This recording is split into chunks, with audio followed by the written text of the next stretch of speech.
اللہ تبارک و تعالیٰ کے ببرکت نام سے ابتدا ہے جو دلوں کے رازوں سے خوب واقف ہے۔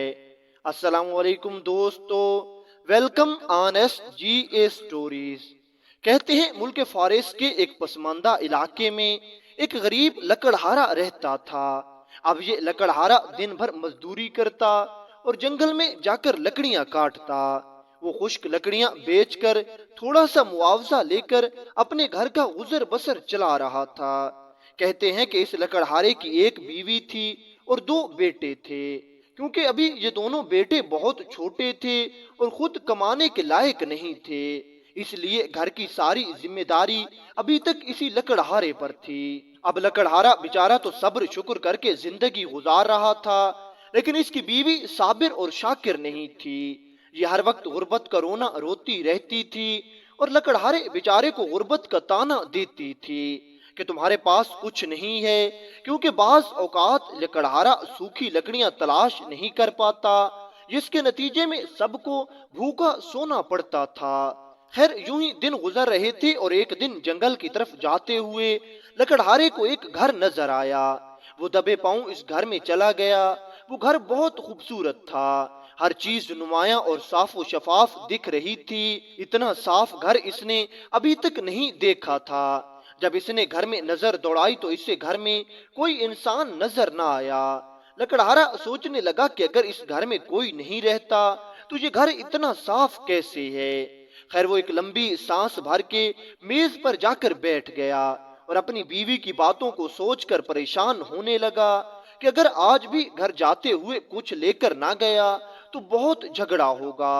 اسی دوران کسی نے اس کے کاندھے پہ ہاتھ رکھا، لیکن وہ اپنی پریشانیوں میں گم سم سامنے کی دیوار کو بے خیالی میں گھور رہا تھا اور اندر ہی اندر اپنی حالت زار پر رو رہا تھا۔ اچانک اسے اپنے عقب سے ایک آواز آئی اور اسے تب محسوس ہوا کہ کسی نے اس کے کندھے پر ہاتھ بھی رکھا ہوا ہے۔ لکڑہارا فوراً خوف زدہ ہو گیا اور اس کے جسم سے پسینہ چھوٹنے لگا اور کپ کپی طاری ہونے لگی۔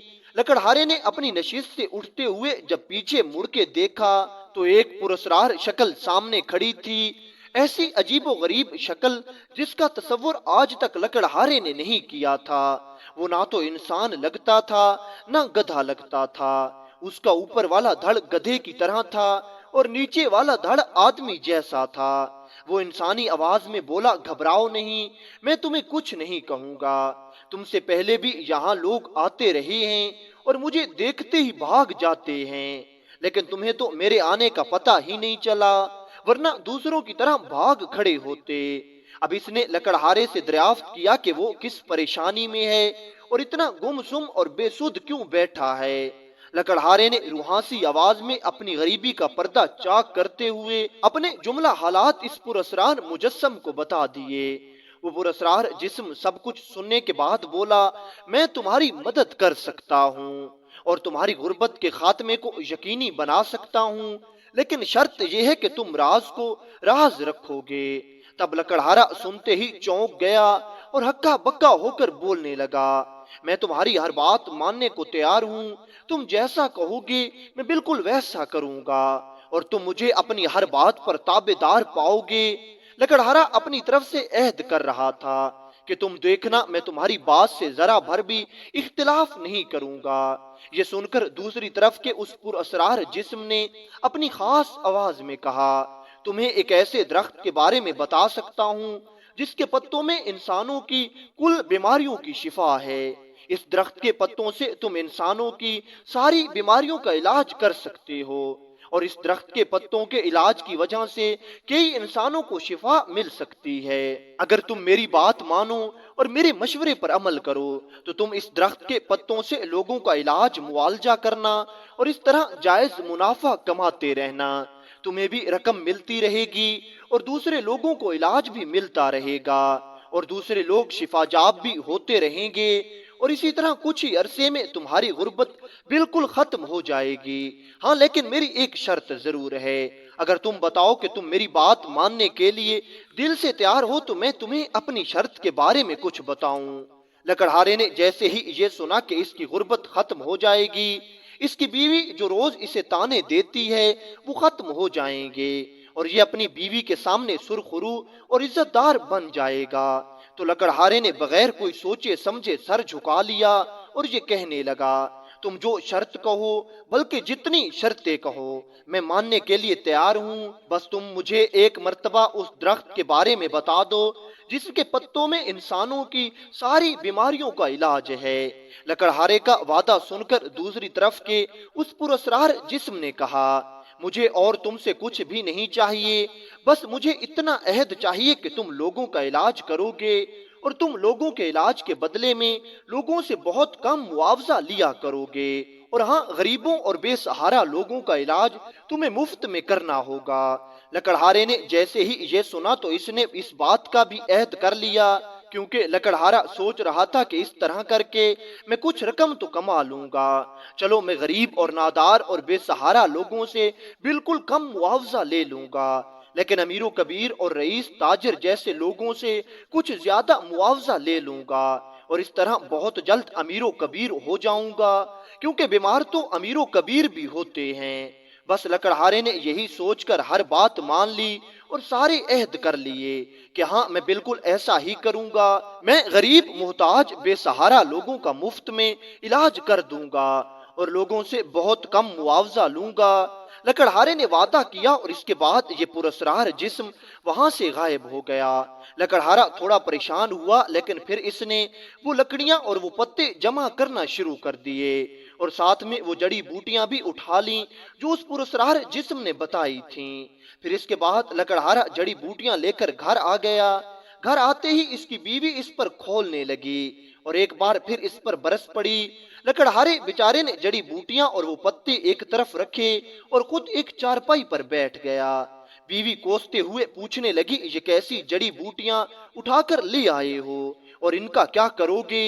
لکڑہارا بیوی کی سنی انسنی کرتے ہوئے جڑی بوٹیوں کو کھرل میں ڈال کر کوٹنا شروع ہو گیا۔ دوسرے دن صبح سویرے وہ دوائیں لے کر بازار کی طرف چلا گیا اور آوازیں لگانے لگا، ہر قسم کی مرض کی دوا موجود ہے، ہر نئے پرانے مرض کا شرطیہ علاج ہے، اپنا مرض بتائیں اور مجھ سے دوا لیں اور شفا یاب ہو جائیں۔ لوگ اس کی آوازیں سن کر ہنسنے لگے اور اس کا مذاق اڑانے لگے، لیکن لکڑہارا بدستور اپنی آوازیں نکالتا رہا، جسے سن کر ایک عورت روتی ہوئی اپنی بیٹی سمیت اس کے پاس آئی اور کہنے لگی کہ اس کی بیٹی پیٹ درد کی وجہ سے بالکل مرے جا رہی ہے اور اس کا درد کسی وجہ سے کم نہیں ہو رہا۔ لکڑہارے نے اس بوڑھی خاتون سے کہا کہ میری دوا اپنی بیٹی کو کھلاؤ، وہ بالکل صحت یاب ہو جائے گی۔ بوڑھی عورت نے کہا کہ اس کا علاج تو بڑے بڑے حکماء بھی کرنے سے قاصر رہے ہیں، تمہاری دوا کیا خاک کام کرے گی؟ لیکن لکڑہارے نے بڑے پراعتماد طریقے سے اس بچے کو پانی کے ساتھ دوا کھلا دی اور دیکھتے ہی دیکھتے بچی کا درد غائب ہو گیا۔ یہ دیکھ کر وہ بوڑھی عورت بہت خوش ہوئی اور بہت حیران بھی ہوئی۔ یہ سارا ماجرا دیکھنے کے لیے کچھ لوگ اور بھی اکٹھے ہو گئے تھے، جس نے سب کو حیران کر دیا تھا۔ بوڑھی نے لکڑہارے سے دوا کی قیمت پوچھی تو لکڑہارا کہنے لگا صرف 3 روپے۔ وہ بوڑھی عورت تو سوچ رہی تھی کہ اس دوا کی قیمت بہت زیادہ ہوگی، لیکن جیسے ہی لکڑہارے نے اس دوا کی یہ قیمت بتائی اور اس نے کہا کہ صرف اور صرف 3 روپے، تو بوڑھی عورت اور باقی موجود تمام لوگوں کو بھی اس دوا کی اتنی کم قیمت پر بہت تعجب اور حیرت ہوئی۔ بوڑھی عورت نے اس لکڑہارے کا شکریہ ادا کیا، 3 روپے دوا کی قیمت ادا کی اور 2 روپے لکڑہارے کو انعام کے طور پر دیے۔ اس طرح لکڑہارے نے 5 روپے اکٹھے کر لیے، لیکن لکڑہارے کی دوا اتنی اچھی تھی اور بوڑھی عورت اور باقی تمام لوگ لکڑہارے سے اتنا متاثر ہوئے کہ انہوں نے اسی وقت لکڑہارے کا چرچا کر دیا۔ اب لکڑہارا پورے گاؤں میں مشہور ہو گیا تھا، اور جو کوئی مشہور ہو جاتا ہے لوگ تو پھر اس کے دیوانے ہو جاتے ہیں۔ بالکل اسی طرح ہوا، لوگ جوک در جوک آنے لگے، مریض لکڑہارے کے پاس آتے، اپنا سستا علاج کرواتے، اور اس طرح مریض جب دوا کی قیمت سنتے تو وہ بہت خوش ہو جاتے اور انہیں شفا بھی آ جاتی، کیونکہ لکڑہارے کے پاس اس جادوئی درخت کے پتے موجود تھے۔ اس طرح لکڑہارے کو مزید لوگ مشہور کر رہے تھے اور لکڑہارا مزید لوگوں سے عام ہوتا چلا گیا۔ دن گزرتے گئے اور لکڑہارا اب روزانہ وقت نکال کر جنگل کی طرف جاتا اور حسب ضرورت اس درخت کے پتے اور دیگر جڑی بوٹیاں جو ضروری تھیں اپنے گھر لے آتا، پھر انہیں پیس کر دوا تیار کر کے تمام مریضوں کا علاج کرتا۔ اب لکڑہارے کے پاس اتنے زیادہ مریض آنے لگے تھے اور لکڑہارا بھی سب کا علاج کر رہا تھا۔ اب لکڑہارا پہلے سے بہت زیادہ امیر ہو رہا تھا۔ ویسے بھی کبھی کبھار لکڑہارے کے پاس کوئی امیر و کبیر رئیس تاجر آ جاتا۔ جب لکڑہارا اس کا علاج کرتا یا اس کے کسی چاہنے والے کا علاج کرتا تو وہ امیر و کبیر اور رئیس تاجر خوش ہو کر لکڑہارے کو انعام کے طور پر بہت ساری دولت دے دیتا۔ اس طرح لکڑہارے کی مالی حالت بہت بہتر ہو رہی تھی اور لکڑہارا بھی اچھے مزاج کا تھا۔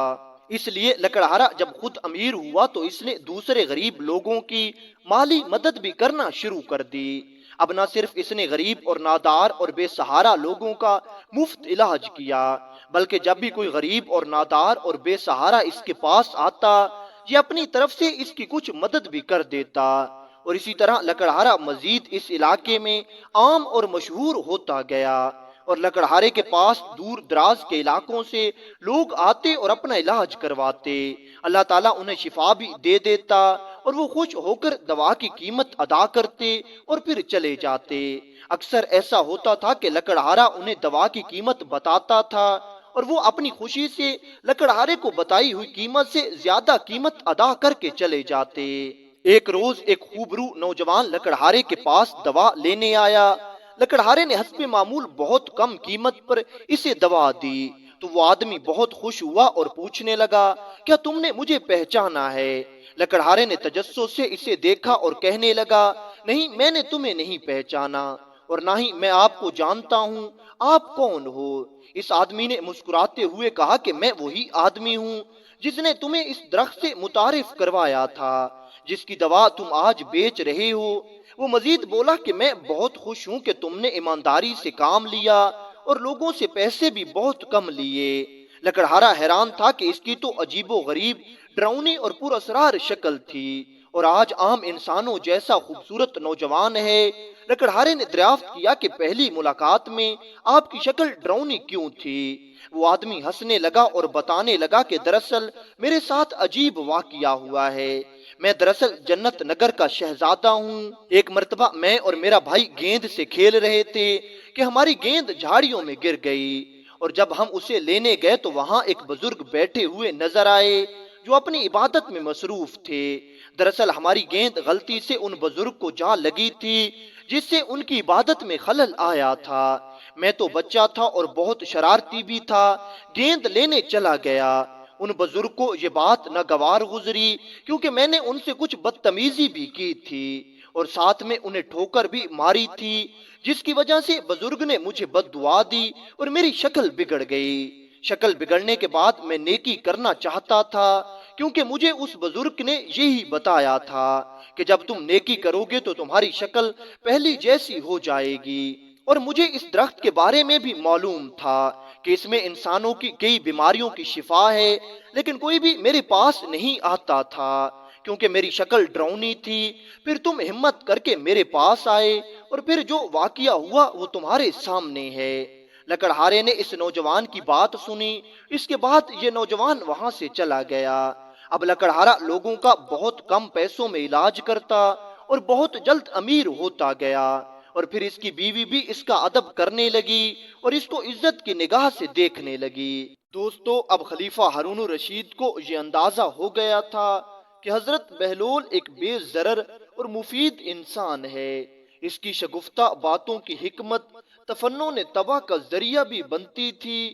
وہ بغداد شہر کا ایک پسندیدہ اور ہر دل عزیز کردار تھا۔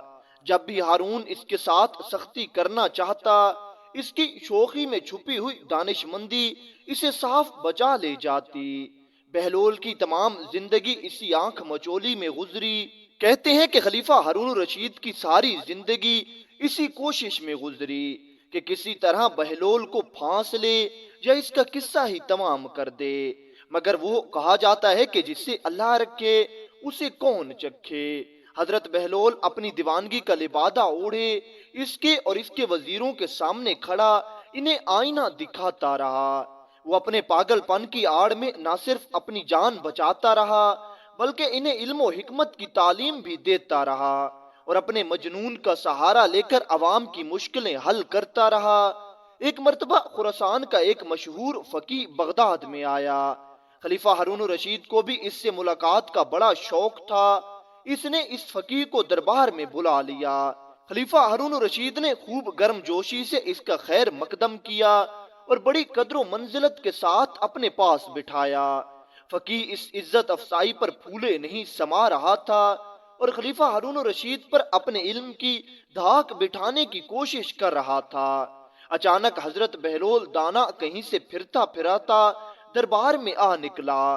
حضرت بہلول دانا نے سلام کیا۔ خلیفہ ہارون الرشید نے اس سے بیٹھنے کے لیے کہا۔ فقیہ نے اس کا معمولی لباس، بوسیدہ گدڑی اور دھول میں اٹی ہوئی جوتیاں دیکھیں اور قدرے حیرت سے بولا، آپ بہت مہربان اور فراخ دل ہیں کہ معمولی لوگوں کو بھی اپنے دربار میں جگہ دیتے ہیں۔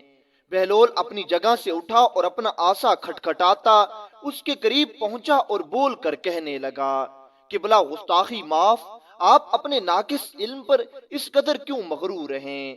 آپ میری ظاہری حالت کا خیال نہ کیجیے اور میرے ساتھ علمی مباحثہ کرنے کے لیے تیار ہو جائیے تاکہ آپ کو پتہ چل جائے کہ آپ کے پاس تو کچھ علم نہیں ہے۔ آپ جو اپنے علم پر اتنا اترا رہے ہیں، اتنا غرور کر رہے ہیں، میں آپ کا غرور ابھی خاک میں ملا دیتا ہوں۔ فقیہ نے ایک نگاہ غلط انداز میں اس پر ڈالی۔ میں نے سنا ہے کہ تو پاگل ہے اور میں پاگلوں سے بحث مباحثہ نہیں کرتا۔ میں نے کب کہا کہ میں پاگل نہیں ہوں؟ میں تو اپنے پاگل پن کا خود اقرار کرتا ہوں، مگر حضور آپ ہیں کہ آپ کو اپنی کم علمی کا کچھ پتہ ہی نہیں۔ حضرت بہلول دانا نے اس فقیہ کی بات سنتے ہی اسے ترکی بترکی جواب دیا۔ خلیفہ ہارون الرشید نے قہر آلود نگاہوں سے حضرت بہلول دانا کی طرف دیکھا۔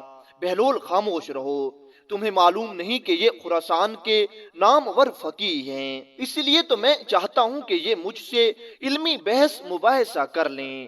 حضرت بہلول دانا نے خلیفہ ہارون الرشید کی قہر آلود نگاہوں کو پس پشت ڈال دیا اور بڑے اطمینان سے جواب دیا۔ ہارون بھی علمی مباحثوں اور مناظروں کا بہت شائق تھا۔ وہ اس فقیر سے بولا، کیا مذائقہ ہے، تمہیں بہلول کی دعوت قبول کر لینی چاہیے۔ یہ فقیر خلیفہ ہارون الرشید سے کہنے لگا، تو ٹھیک ہے، لیکن پھر میری ایک شرط ہوگی۔ خلیفہ ہارون الرشید اس سے کہنے لگا، تمہیں اجازت ہے، تم جیسی چاہے شرائط طے کر لو، لیکن آج حضرت بہلول دانا سے بحث و مباحثہ کر کے دیکھو۔ فقیہ بول کر کہنے لگا، میری شرط یہ ہے کہ میں بہلول سے ایک معمہ پوچھوں گا، اگر اس نے درست جواب دے دیا تو اسے 1000 اشرفیاں دوں گا، اور اگر یہ ناکام رہا تو مجھے 1000 اشرفیاں دینے کا یہ پابند ہوگا۔ حضرت بہلول دانا نے خراسان کے اس عالم کی یہ بات سنی تو آپ مسکرانے لگے اور مسکرا کر آپ کہنے لگے، ہم فقیروں کے پاس مال دنیا کہاں ہے، ہاں لیکن میں خود کو آپ کے سپرد کر سکتا ہوں۔ آپ ایک غلام کی طرح مجھ سے کام لیں اور اپنی 1000 اشرفی پوری کر لیں، اور اگر میں 1000 اشرفی جیت گیا تو وہ ناداروں اور محتاجوں کا حصہ ہے۔ اس کے ساتھ ہی حضرت بہلول دانا نے حضرت علی رضی اللہ تعالی عنہ کا ایک قول بھی سنا دیا کہ جہاں بھی دولت ضرورت سے زیادہ ہے وہاں یقیناً کسی حقدار کا حق ضائع ہو رہا ہے، مجھے منظور ہے، اور کیا تم تیار ہو کہ میرا معمہ حل کرو؟ فقیہ نے جلدی سے جواب دیا، بسر و چشم، آپ اپنا سوال پوچھیں، آپ اپنا معمہ پیش کریں، میں آپ کے معمے کو حل کرنے کے لیے پوری طرح سے تیار ہوں۔ حضرت بہلول دانا نے بھی ترکی بترکی جواب دے دیا، عالی جاں آپ کی اجازت چاہیے۔ فقیہ نے خلیفہ ہارون الرشید کی خوشامد کرتے ہوئے خلیفہ ہارون الرشید سے اجازت مانگ لی۔ تمہیں اجازت ہے، خلیفہ ہارون الرشید نے شاہانہ تمکنت سے کہہ دیا۔